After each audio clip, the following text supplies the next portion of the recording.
Hello, I'm Susan Burris, and I will be presenting today on transition planning for students with disabilities. Introduction. There are many factors to consider as students who have disabilities prepare for life after high school. Students' interests provide guidance as transition planning occurs, goals are formed, and preparation is underway. This presentation will focus on factors that must be considered by students with disabilities, their teachers, and the students' families in order for a successful transition to take place. Therefore, the following subjects will be considered: Special Education versus the Americans with Disabilities Act, Post-Secondary Education, Employment and Work Skills, Independent Living, Self-determination and self-advocacy, and healthy relationships. Special Education versus Americans with Disabilities Act. Keenan et al. 2017 noted that when students with disabilities leave high school, the Individuals with Disabilities Education Act, or IDEA, ceases to provide them with protections. Instead, students may have protections under the Americans with Disabilities Act, or ADA. The ADA is a civil rights law which provides protections for individuals who have substantial limitations due to an impaired major life activity. Even when students have had special education services in grades preschool through 12, these individuals may not automatically qualify for ADA protections. With the IDEA, local education agencies provide transition planning beginning by the 16th birthday of each student. Post-secondary goals must be measurable. They must also be based on transition assessments that relate to each student's plans after high school. These may be for employment, education, training, and/or independent living skills. Each student's individual education plan, or IEP, must also indicate how transition goals prepare the student for life after graduation. The ADA was updated in 2008 to include thinking, reading, and concentration to the previous list of major life activities.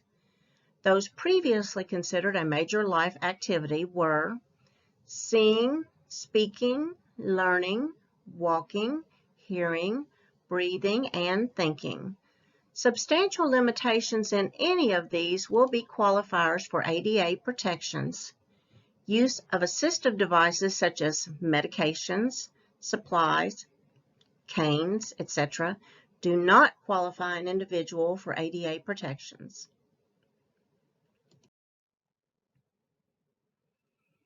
Post-secondary education. Keenan et al. 2017 reported that students with disabilities are not adequately prepared for post-secondary education. Consequently, these students must complete remedial courses before registering for undergraduate coursework. To prevent this, strategic transition planning must take place while students are in high school. Statistics have shown that identified students who began a college program were unlikely to finish it. Only 40% of those beginning their studies went on to complete them.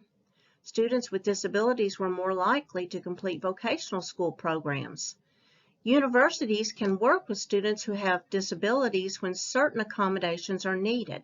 For example, extended time is a common one.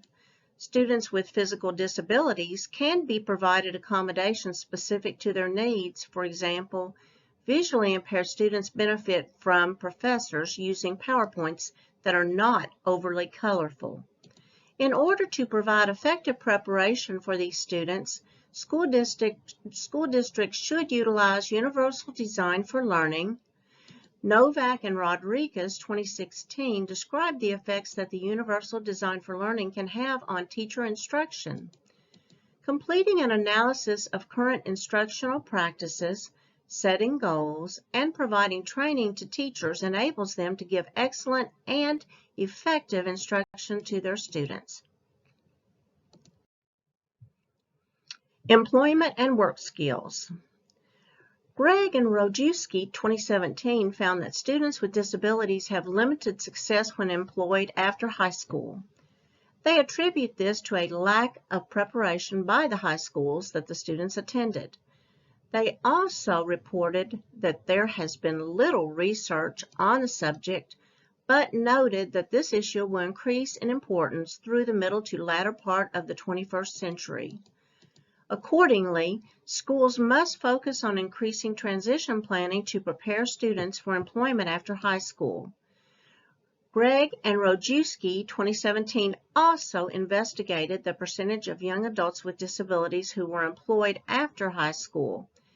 They discovered that, although approximately 86% of them held jobs earning more than minimum wage, less than half held full-time positions.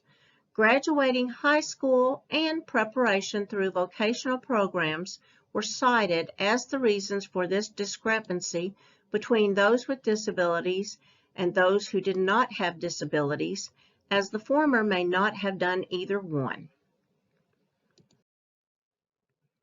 Independent living. The IDEA 2004 states that educational services should prepare students with disabilities to live independently, according to Bateman, 2017. These services were to be identified in each student's IEP with the goals that the students are to be working toward.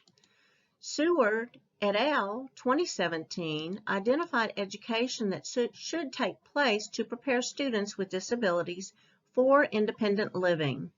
These include person-centered planning, practicing self-determination, making choices and decisions, solving problems, setting goals, practicing self-advocacy, learning to self-regulate, and increasing self-awareness. Self-determination and self-advocacy. Keenan et al. 2017 describes self-determination as combining beliefs, knowledge, and skills. These enable students to become self-regulated, to form effective goals, and display behavior that is autonomous. Further, these authors describe self-advocacy as an individual's ability to stand up or take up for oneself while making decisions based on accurate information. Gregg and Rojewski, 2017, discovered that the ability to self-advocate and use self-determination affected transition to employment and careers. These authors included additional factors that, along with self-determination and self-advocacy, positively influenced graduating student success. These were identified as either internal or external. The internal factors included metacognition, recognition and acceptance of disabilities, motivation, high self-esteem, resourcefulness and adaptability, high self-efficacy, and internal locus of control. The external factors were support systems and positive opportunities. Healthy relationships. Seward et al. 2017 identified relationships as one of the most important factors for success of individuals who have disabilities. They explained that linkage goals provide connections that support the individual and his or her needs. These relationships are instrumental for long-term benefits such as housing, employment, community events, religious activities, and day-to-day living. Of course, relationships with family members and friendships are paramount for individuals who have disabilities. Summary. This presentation looked at factors to be considered when preparing students with disabilities for life after high school. Information regarding special education versus ADA, post-secondary education, employment and work skills, independent living, self-determination and self-advocacy, and healthy relationships was reviewed.